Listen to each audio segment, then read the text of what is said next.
नमस्कार. आज आपण एका अशा धोरणात्मक फ्रेमवर्कवर बोलणार आहोत जे कित्येक कंपन्या वापरत नाहीत, पण ते थेट आपल्या संविधानातून आलेलं आहे. आपण बोलतोय कलम 43 बद्दल.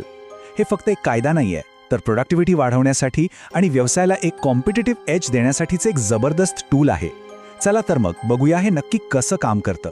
सगळ्यात आधी एक महत्त्वाचा प्रश्न, कारखान्यात जास्त महत्त्वाचं कोण, मालक की कामगार? हा प्रश्न वाटतो तितका सोपा नाहीये. याचं उत्तर तुमच्या कंपनीची दिशा ठरवतं.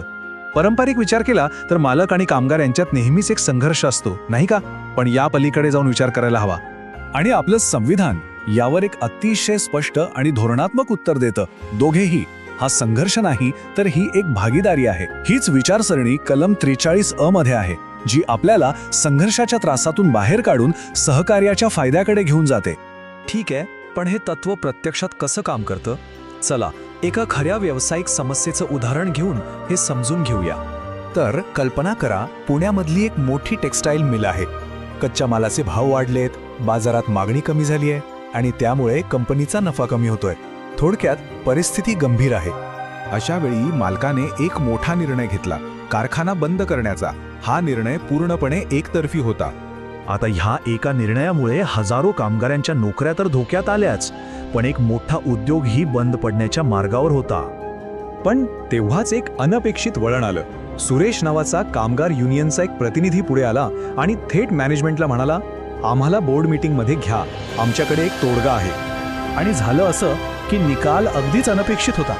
ज्या कामगारांना उत्पादन प्रक्रियेची खरी माहिती होती, म्हणजे अगदी आतून, त्यांनी वेस्ट कमी करण्याचे आणि वर्क फ्लो सुधारण्याचे असे काही मार्ग सांगितले जे मॅनेजमेंटच्या कधी लक्षातच आले नव्हते. आणि काय, ती मिल फक्त वाचलीच नाही, तर पूर्वीपेक्षा जास्त एफिशियंट आणि प्रॉफिटेबल झाली. यालाच म्हणतात स्मार्ट बिझनेस. ही फक्त भागीदारी नाही, ही एक यशस्वी स्ट्रॅटेजी आहे. तर या यशोगाथेमागे जी घटनात्मक चौकट आहे, त्यावर आता आपण जरा जवळून नजर टाकूया. कलम 43 जे तत्वाला सत्यात उतरवतं. याच्या मुळाशी आहे औद्योगिक लोकशाहीची संकल्पना. आता बिझनेसच्या भाषेत सांगायचं झालं तर याचा अर्थ तुमच्या कर्मचाऱ्यांना फक्त एक खर्च न मानता त्यांना एक महत्त्वाची मालमत्ता आणि स्टेक होल्डर समजणं. जेव्हा तुम्ही त्यांना निर्णय प्रक्रियेत सामील करून घेता, तेव्हा तुम्ही त्यांच्या ज्ञानाचा आणि अनुभवाचा पुरेपूर फायदा घेता. ही कल्पना काही एका रात्रीत आलेली नाहीये. 1947च्या कायद्यातल्या वर्क कमिटीपासून ते 1976 मध्ये 42व्या घटनादुरुस्तीने कलम 43 संविधानात येण्यापर्यंत हा एक मोठा प्रवास आहे. म्हणजे ही काही थांबलेली गोष्ट नाही, ती सतत विकसित होत आहे. तर मग हे प्रत्यक्षात लागू कसं होतं? याचे 4 मुख्य स्तर आहेत. प्रत्येक स्तर हा धोरणात्मक भागीदारीचा पुढचा टप्पा दाखवतो. म्हणजे अगदी शॉप फ्लोअरवरच्या रोजच्या समस्या सोडवण्यापासून ते थेट बोर्डरूममध्ये बसून कंपनीची दिशा ठरवण्यापर्यंत कामगारांना सहभागी करून घ्यायच्या अनेक संधी आहेत. आठवतंय, पुण्यातील मिलमधला सुरेशचा उपाय हा शॉप फ्लोअरच्या अनुभवातूनच तर आला होता. हे सगळं ठीक आहे, पण याचा व्यवसायाला थेट फायदा काय? चला आता जरा याच्या बिझनेस केसवर लक्ष देऊया. म्हणजे सहभागामुळे उत्पादकता नक्की वाढते कशी? आता जरा आकड्यांवर नजर टाकूया. भारतात जवळपास 40 कोटी कामगार आहेत. विचार करा, 40 कोटी हा फक्त एक नंबर नाहीये. हे एक प्रचंड मोठं अनटॅप्ड इंजिन आहे ग्रोथ आणि इनोव्हेशनसाठीचं. याकडे एक खर्च म्हणून बघायची चूक करू नका. ही एक गुंतवणूक आहे, एक मोठी संपत्ती आहे. या दोन्ही मॉडेल्समधला फरक अगदी स्पष्ट आहे.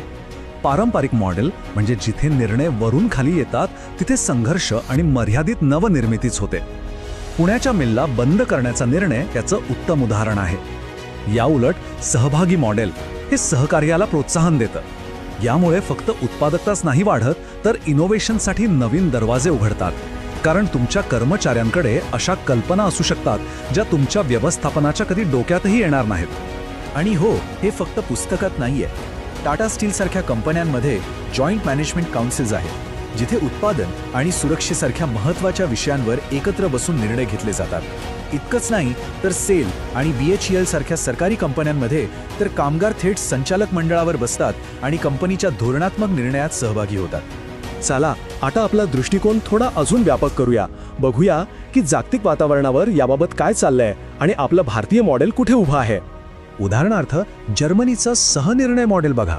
तिथे मोठ्या कंपन्यांसाठी कायद्यानेच बंधनकारक आहे की कामगार प्रतिनिधी बोर्ड स्तरावर असतील. आपल्याकडे भारतात कलम 43 हे एक मार्गदर्शक तत्व आहे, बंधनकारक नाही. पण याचा एक वेगळा अर्थ आहे. याचा अर्थ भारतीय कंपन्यांना स्वतःहून हा बदल स्वीकारण्याची एक मोठी संधी आहे आणि ज्या कंपन्या हे करतील त्यांना इतरांपेक्षा एक मोठी स्पर्धात्मक आघाडी मिळेल. तर मग ह्या सगळ्या चर्चेतून आपल्यासाठी महत्त्वाचा धोरणात्मक मुद्दा काय आहे?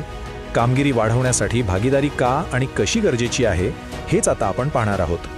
तर मुद्दा अगदी सोपा आहे. कामगारांना फक्त कर्मचारी म्हणून बघू नका, त्यांना भागीदार म्हणून बघा. हाच एक अधिक उत्पादक, नाविन्यपूर्ण आणि कोणत्याही संकटात टिकून राहणाऱ्या मजबूत उद्योगाच्या उभारणीचा थेट मार्ग आहे. आणि शेवटी हेच तर आहे कलम 43(अ)चं खरं सार. हे फक्त संविधानातलं एक कलम नाहीये, तर एक पॉवरफुल लीडरशिप फिलॉसॉफी आहे. एक साधा पण अत्यंत महत्त्वाचा विचार.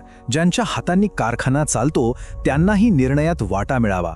हा विचार जर आपण प्रत्यक्षात आणला तर भारतीय उद्योग एका वेगळ्याच उंचीवर पोहोचू शकतात.